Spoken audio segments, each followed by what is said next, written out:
Okay, so again, we're going to be reviewing today the New Balance Minimus MT20 Trail Shoe. And the perspective I'm coming at this from is I would say, mild to moderate runner. 5 to 10 Ks is my comfort zone, and I prefer off-road racing as opposed to road racing, primarily in the past because I've always had problems with shin splints or knee or back pain. And so the opportunity to use a shoe which has not quite a zero drop, but at least a 4mm drop, and when I say that, if you've done your research, you may even know more than me, but essentially this means that the heel is not quite as raised up like other running shoes, which forces you, to probably have more of a heel strike. This has more of a natural feel, which enables you to strike more on your midfoot as opposed to striking on your heel, which you do in a lot of running shoes. And so, I think that's an appealing thing. But in any case, the New Balance Minimus here, the MT20, is an upgraded version or a new version of the MT10. The MT10, very similar shoe.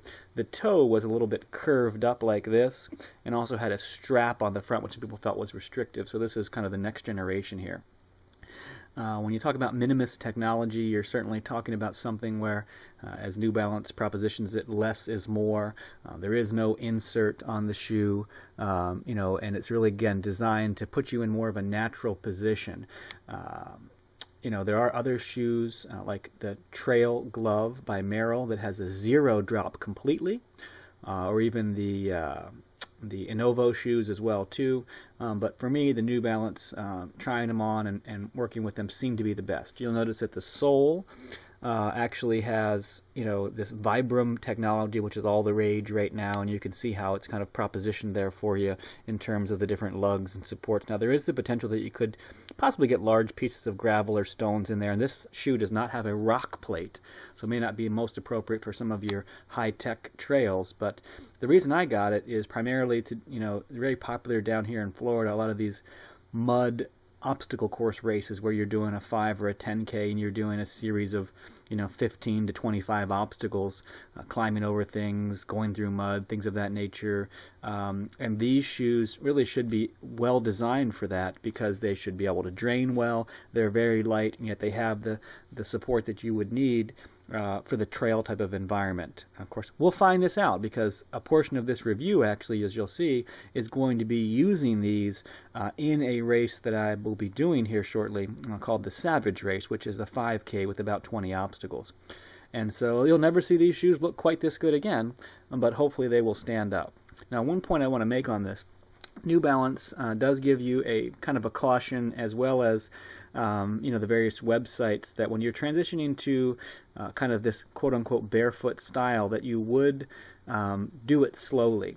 So I'm in the middle of my transition now, and I do recommend that you don't go out and run a 10K or a 15K rate to start. So I'm starting, after running a few miles, so I'm going to do a 4-mile race here, and we'll see how that goes. So stick with me, and we'll find out if these are everything they said they should be. Thank you. Shoes are already covered in mud. About a half-mile in. Everything still feels good. Coming up to another obstacle here. A little bit uphill. Got some terrain. The Minimus MT20 is doing great. Coming up to the next obstacle, the tall wall. Always use teamwork here. Continuing the review of the Minimus MT20. We're 3 miles into this 4-mile race now. We've been over mud, sand, water, everything, and I've got to say my feet feel awesome in these, and they really do everything that they say they were going to do. So if you do run off-road races and you want more of that barefoot feel, you should consider the Minimus MT. These are the Minimus shoes the next day after the Savage Race 2012.